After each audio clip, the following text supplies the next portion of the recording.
Squid Game Season 3, the show's finale. Let's talk about it.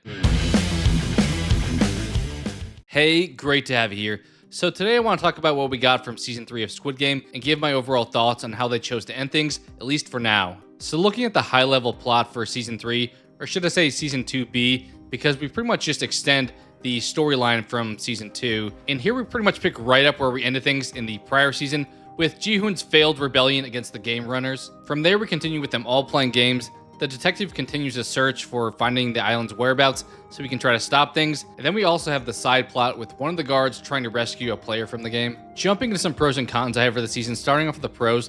The first one is Episode 2, the episode with the hide-and-seek game, is probably the best episode of the season. It has the best game, it has the most suspense, it has all the characters that we actually like from Season 2 continuing into Season 3, and there's a lot of carnage that takes place in Episode 2, so the aftermath from Episode 2 is not the greatest, but the actual Episode 2 itself is an exciting ride. It's really the highest point for the season, and within this episode, we have a lot of fates of a lot of our characters be decided, so it really has the most going on during it, and it really has the most going for it as well. Second pro I'll point out for the season, it's a really fast-paced story. There's very little downtime. It's only 6 episodes long, which is partially why I feel it's more of an extension of Season 2, but overall, it was a pretty easy binge that kept you wanting to find out more after most episodes would end with a cliffhanger. And then for a third pro that I'll point out for the season, so the plot B with the detective was a lot more exciting throughout this season to watch than last season, since they finally made some developments. However, they kind of ended that story unsatisfactorily when the frontman and others involved in the game escape anyway. It just kind of felt like we were building up towards this finale, and then we kind of just ended things without really much taking place there. Now looking at some of the cons for the season,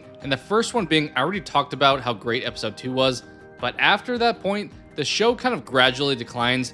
The remaining characters are mostly background characters. A lot of our primary characters that we cared about have been killed off by that point. On top of that, the games get less exciting as the season progresses. So we have hide and seek first. The jump rope was okay overall. There was some suspense taking place there. And then we finally have the platform game, which I feel like for the final game to play, it was pretty anticlimactic. And as we got closer and closer to the end of the season, it just felt like it really ran out of steam. On top of that, the VIPs are pretty insufferable, which I get they're kind of supposed to be. Second con I'll point out for the season, and I think a lot of people probably like this, but the baby inclusion didn't totally work for me. Seong Gi-hun goes from being pretty unlikable in the first half of the season, just wanting to kill the guy who froze up during the finale of last season. And then we have Gi-hun suddenly shift to being this baby protector, and having the baby win the finale was fairly predictable once we killed off most of the cast during that hide and seek episode. I do like the idea of this baby being an extra variable in theory, but to me, it lost some tension once they got added, which I imagine is the opposite effect of what the writers intended. And then third con I'll point out for the season,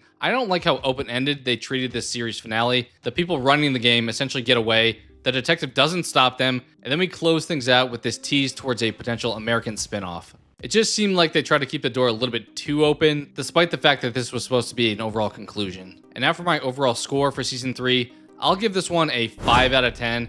It was slightly worse than the previous couple seasons. As mentioned, the first 2 episodes of this season came out very strong, like that 9 to 10 out of 10 territory, but after that, things kind of fell off until we get to Seong Gi-hun literally falling off as a sacrifice. But those were just my thoughts. What did you think about Squid Game Season 3? What parts did you like or dislike?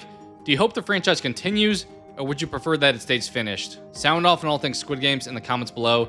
Thank you so much for watching, and I hope to talk to you again soon.